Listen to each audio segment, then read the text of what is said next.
Watching a film with friends, missing VHS videotape repeating.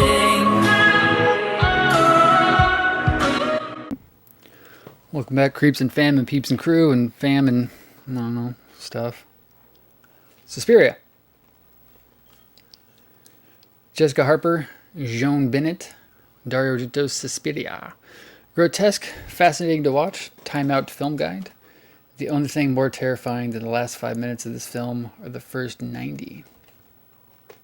This is Fox Lorber, a WinStar company, Fox Lorber Home Video. Love the cover there. I like the colors, just generally of this movie. Once you've seen it, you'll never again feel safe in the dark. Brilliant, Leonard Maltin. The cult classic Suspiria was written and directed by the master of horror Dario Argento. Unsane and Inferno. Unsane is also actually Tenebrae. And is considered by many to be one of the most terrifying and stylized horror films of our time. Susie Bannion, Jessica Harper, My Favorite Year, Pennies from Heaven, a young American girl has enrolled at a German dance academy to continue her studies. Upon her arrival, it is apparent that this place is like no other. She soon comes to realize that the dance academy is a front for a coven of witches. Spoiler. The roller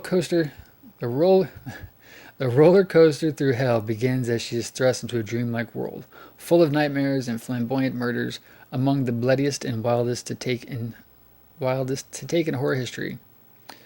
Argento's direction is, quote, so classy and fast that the movie becomes, in effect, what horror movies seemed like when you were too young to get in to see them, end quote. Joan Bennett, Jessica Harper, Thomas Quincy, Dario Nicolati. Cinematography, beautiful cinematography by Luciano Tivoli. Executive producer Salvatore Argento, which I believe is Dario Argento's father. Cacao. 1997, originally and then 1977, and then 1997 for the VHS. Now, I'm trying to remember my memory, but I've mentioned it before. I've gone back to it, and I've tried to look it up and find it, but it's 1997 or 1998, something like that. A local weekly magazine here in Kansas City called Pitch Weekly at the time. Now it's just called The Pitch. It's like, it had been around September, October, because they're talking about horror films for Halloween. And they had like a top 10 horror movies of all time. And out of the top 10, Suspiria was one of them, like number 6 or number 7. And out of the 10, I owned 5 and had seen 6. And by the end of like that day or the next day, I had owned 9 and had seen all 10. Because I immediately went out, like bought what I could, and then rented what I couldn't find. So luckily I went to Best Buy and I was able to find a copy of this at Best Buy, brand new, sealed, whatever. And it's actually widescreen. It doesn't say anything about it being widescreen on here, but it is actually a widescreen version of the film.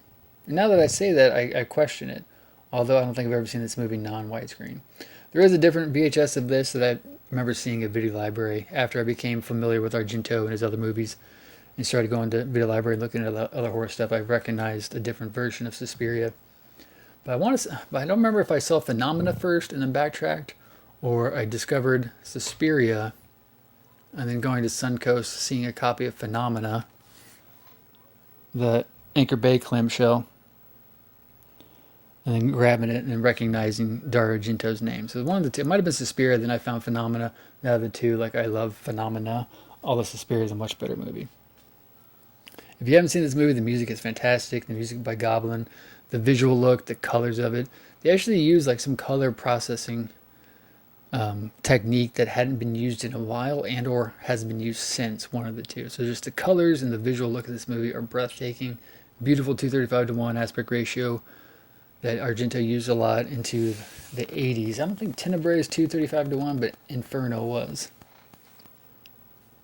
I've always wanted to own the other version, the earlier version VHS of this, but I haven't been able to find one organically. I could just get on eBay and buy one, but I just haven't felt like doing that yet. But luckily, this is a movie that only once, but twice, I was able to project on 35mm. We used to do a yearly Halloween horror marathon at one of my theaters, and each year kind of had a theme. One year was cults. So I forget the first movie we did that was involved with cults, but then we did Halloween 6 on 35mm because of the cult people in that. Then we did the movie called The Initiation, which was relatively new at the time, digitally and then we did Suspiria. Maybe we did Suspiria like 7 o'clock and Initiation at 10, or one or the other. But Suspiria was always one that we loved to show. But I think we showed it at least twice on 35 millimeter. But we actually had to get a print from a guy who owns his own private copy of it. So he's very strict about who he loaned it out to, but he loaned us several prints over the years, and we were able to show this one, his same exact print, twice, and just a beautiful print for being from 1977. It didn't have like Eastman Kodak bullcrap fade to it. Beautiful print. So, love it. Fantastic movie. If you've never seen Suspiria, obviously they remade it in 2017, but even the 2017 version isn't really a remake. I don't really know what you'd call it. I mean, this movie's 90 minutes, actually closer to 100, really, I think, watching the longer version. I think this version versus the 3-disc, well, 2-disc with a CD that Anchor Bay put out, that's like more of like a 110-minute version or a 100-minute version. So this one's shorter, but still widescreen. I had a thought thread there that's gone. But fantastic movie. If you've never seen it, it's definitely... Oh, that's what I was saying. The new Suspiria is like 2.5 hours long, or 2 hours and 40 minutes, something like that. And this one is roughly 90 to 100 minutes long. But it's more concise, more beautiful. All of the new one is kind of interesting in its own way too. But Suspiria d'Argento, if you haven't seen it, check it out.